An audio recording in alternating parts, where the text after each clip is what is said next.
If you've been watching the previous parts, you can now see that after months and months of work, the picture is finally finished. I've added the rock, and what I'll do is I'll go through and explain about the process that I go through to create that.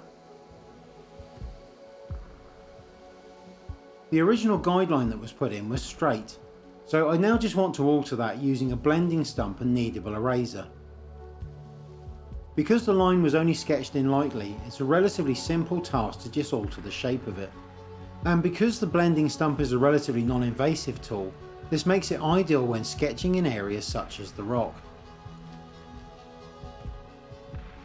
Using a 2B pencil, I can now start to add some detail. Now, I don't want to press too hard when doing this, as I want to use the grain of the paper to help to add some texture. There is no real trick to this, it is just about studying various pieces of reference and then recreating patterns to suit the picture.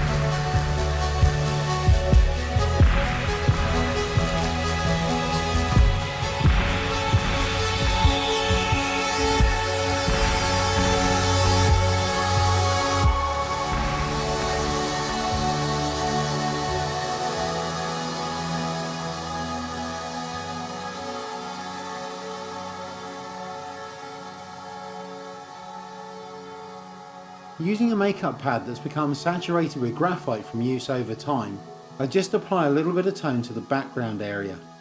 This is just to create a little bit more of a subtle change between the foreground and background elements of the picture. I will return to this area later just to refine it that little bit further.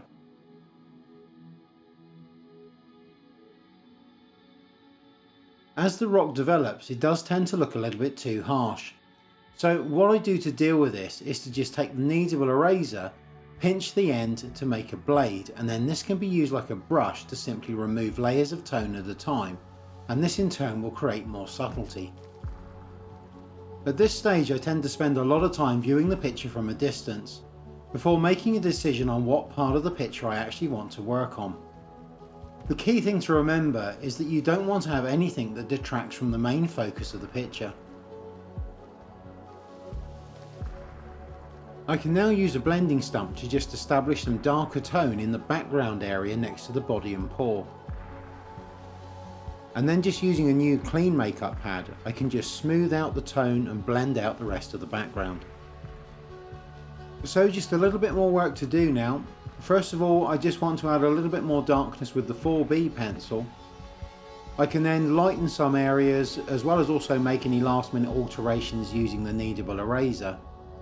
And then just add that last bit of darker tone using the 9B pencil, just to add that little bit more contrast in some areas. The only other thing I now need to do is where I've been working on the background, I have diminished the hairs around the edge.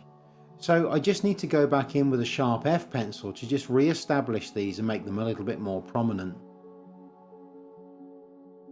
As a rule, I don't generally do commission work, but this picture's that little bit more special. So there will be another video about Captain Jack's story, as well as the thought process that goes into creating a picture like this.